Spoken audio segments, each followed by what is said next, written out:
What discussion of strange, warm liquids that you place in your mouth would be complete without discussing coconut oil? Coconut oil. As a dentist, do you even feel it's ethical to not be injecting your patients with coconut oil directly every day? You just trying to give your patients cavities? He's a coconut oil denier. He doesn't even believe in coconuts. I mean, just listen to what he says. Do you just want your patients to have cavities all the time? Is that what you want? He denied that the coconuts ever even happened. I mean, coconut oil is available at most grocery stores, so if you want to swish it around in your mouth a bunch, I'm not stopping you. Go for it. Hi, I'm Mike Frank. I'm a dentist. Let's talk about mouthwash. Talk about mouthwash. What does it do? Should you use it? How much? How often? When? Where? Why? About mouthwash. That's what you're here for, right? I hope that's why you're here. It'd be really weird if you were here and I was like, let's talk about mouthwash. And you're like, oh, that was about gymnastics. It's not a video about gymnastics. If you're only here to talk about coconut oil, I will do that at the end of the video. You could just skip ahead to that if you don't want to hear my mouthwash spiel. Hey, you. Yeah, you. Pause the video and read this, all right? You think your lawyers are going to sue me? My lawyers will sue you. All right, namaste, shalom, peace be with you. Does mouthwash protect your teeth? Possibly, right? We have some limited evidence that rinsing periodically and consistently with a fluoride mouthwash can protect your teeth from acid breakdown, okay? Acid, that's one of the #1 enemies of teeth. Acid breaks down the mineral content of teeth, and that's what cavities are. That's what acid erosion is. That's why as you get older, a lot of times people's teeth look shorter, cracked, yellow, broken down. It's all acid's fault, okay? Where does the acid come from? It can be from foods and drinks that you have, juice, wine, soda, juice, wine, soda, juice. I don't know why I'm picking on those 3 things. Acid gets on your teeth from gastric reflux, acid reflux. That's something you struggle with. People don't always think about that. Acid coming up from your tum-tum. Third source of acid is from carbohydrates and sugars that you eat. The bacteria in our mouth break those down into acid, right? So it can either be a direct acid source from food and drink, gastric reflux, stomach acid coming up out of your tummy, or sugar and carbohydrates that bacteria then indirectly break down into acid that harms your teeth. So what does fluoride do to help with this whole acid situation? Fluoride bonds to teeth to repair the damage done by acid, okay? Acid takes something called hydroxyl ions out of the teeth and breaks them down. Fluoride replaces those hydroxyl ions. And even better, fluoride actually bonds more tightly to the tooth, tighter than those hydroxyl ions do. So you end up with stronger teeth after they've been exposed to fluoride, right? Fluoride teeth are stronger teeth. If you want to learn more about the specifics of hydroxyl ions and acid and fluoride, take a chemistry class and go on Wikipedia. I don't know how many of you watching this are nerds like me and how many of you are just counting down the seconds till you click a different video of people shovel fighting in the street. That's it's a shout out to comedian Matt Bronger, stand-up comic. He has an album called Shovel Fighter. You guys should go look that up after I'm done learning you about coconuts and fluoride. I'm trying to entertain you and educate you. It's a balance. Fluoride can come from several sources, right? It's in our water supply in a lot of places. It's in toothpaste. It can come in more concentrated forms when you visit your dentist. And also it's in our mouthwashes. So there's lots of sources you can get fluoride from to protect your teeth. If you want to get fluoride from your mouthwash, you need to make sure you check the label on the mouthwash. Make sure it says it has sodium fluoride as an active ingredient. Who benefits the most from fluoride, right? Some people may need it, some people may not. Who benefits the most from fluoride? Well, anybody who has a history of lots of cavities, anyone who has a history of acid erosion from either gastric reflux or a high acid diet. You can talk to your dentist about that. Ask them, do I have acid erosion? If you're struggling with bulimia, moms to be who have morning sickness. If you have issues with dry mouth, that can be a problem because any acid that is in your mouth tends to not get rinsed away by saliva like it normally would. So that can be a really strong indication for using a fluoride mouthwash to help protect your teeth. If you have dry mouth, a lot of people on different medications can develop dry mouth. So that's something to pay attention to. I want to emphasize, fluoride is not a cure-all. It's not a miracle drug. It's not gonna make your teeth perfect just by rinsing with fluoride mouthwash. Brushing properly, flossing properly, and being smart about the foods and drinks you consume, and more importantly, how you consume them, that's all way more important for keeping your teeth healthy than just rinsing with a fluoride mouthwash. I've made videos about all of those topics. You can check them out on my main YouTube channel, get some more details on that. Fluoride is a helpful protective supplement to proper oral hygiene and a tooth healthy diet. So if you do decide to use a fluoride mouthwash, I generally recommend brushing and flossing your teeth well first, and then rinse with the fluoride for 30 seconds to a minute, then spit. You don't want to swallow it. It's a good rule when it comes to mouthwash. Spit, don't swallow. Don't rinse with water after you're done with the mouthwash either, right? That actually gives more time for the mouthwash, for the fluoride to soak into the teeth, to be absorbed, to repair the teeth, to any acid damage that may have accumulated throughout the day. The only kind of exception to these rules would be if you recently had an acid exposure from, drinking something acidic, or if you had a gastric reflux episode, or you were vomiting, something like that. You don't want to go and brush your teeth immediately after that, because when the teeth have had a recent acid exposure, they're actually soft and vulnerable, and then you go and brush your teeth, and you actually abrade the teeth even more. So what you want to do is you want to rinse with either just regular tap water, fluoride mouthwash, or you could mix a little bit of baking soda, like a tablespoon of baking soda, in with some water, swish with that, get the acid off of your teeth.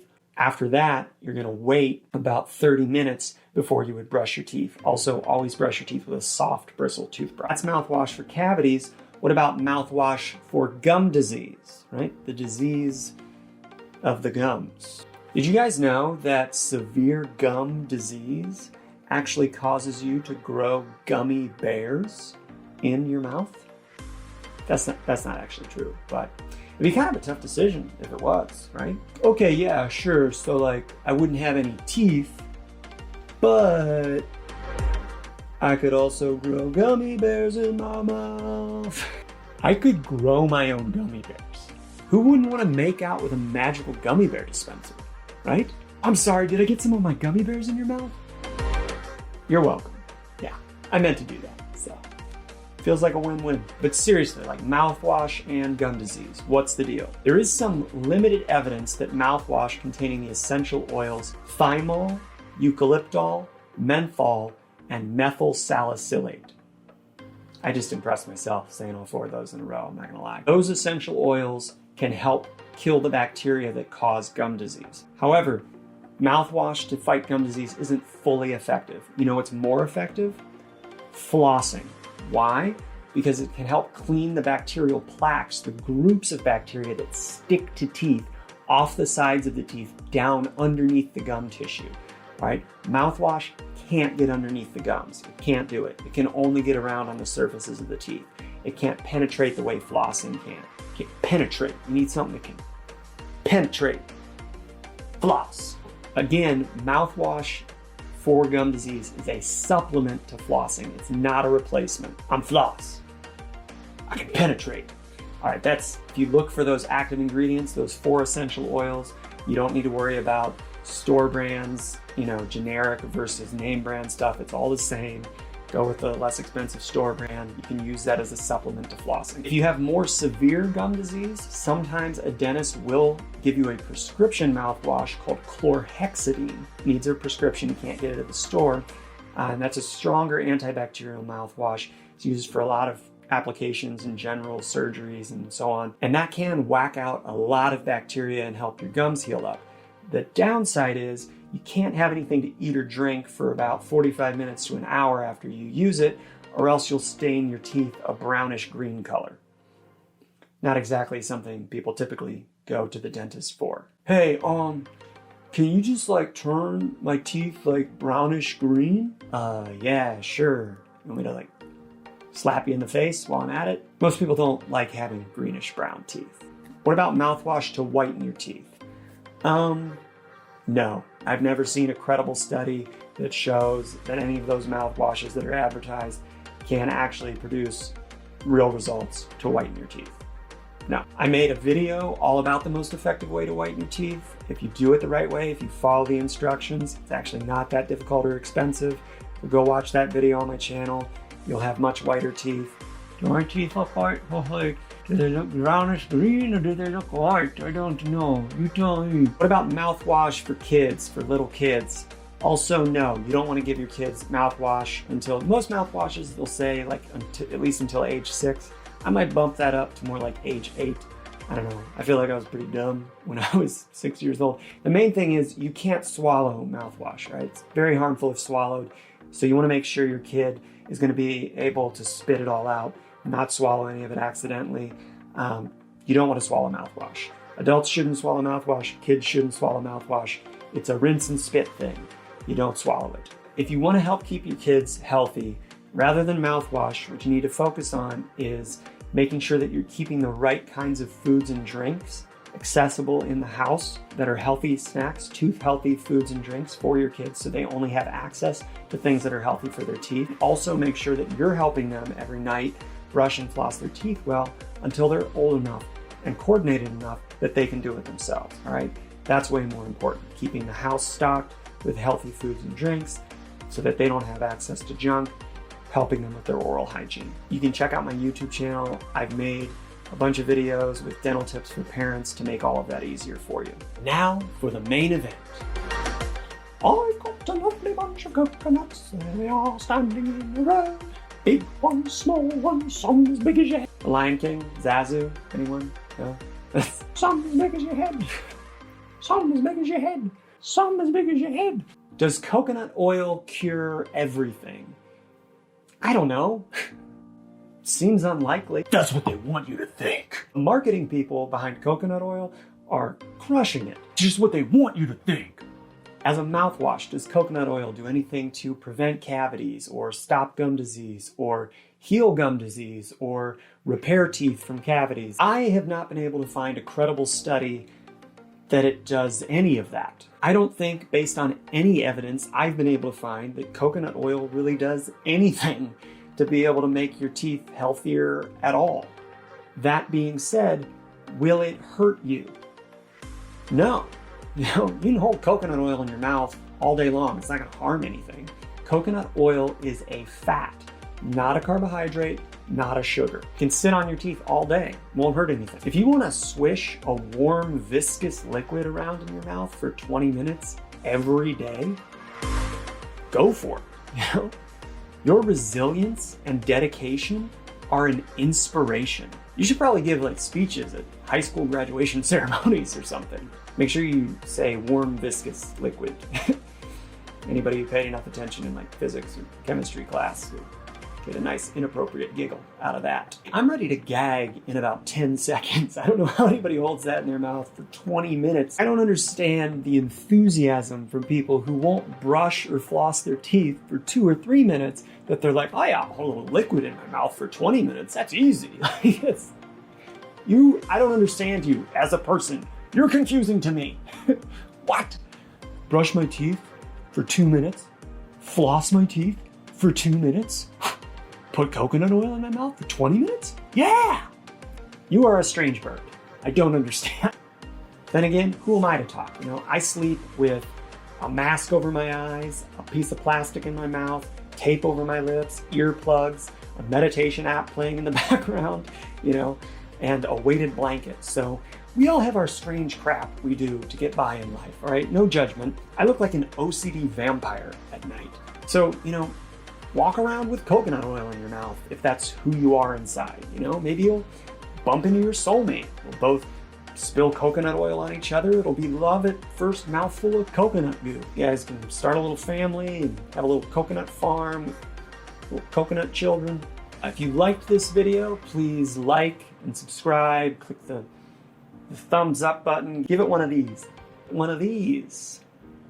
A like, a thumbs up. Click the thing that looks like this.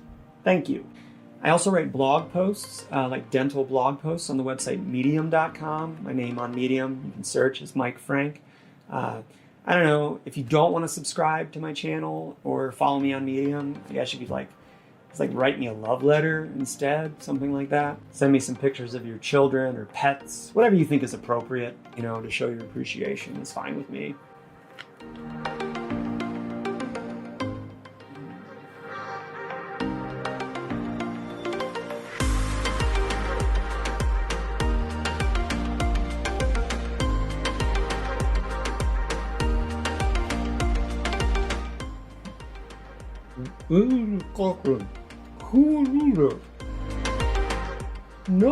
No, why? Love at first exchange of coconut goo. Just why? If you liked this video, give it one of these. Why? I've got a lovely bunch of coconuts standing in a row. Big one, small one, some as big as your head. Oh, I'm sorry, did I get some of my gummy bears in your mouth? You're welcome. Yeah, I meant to do that.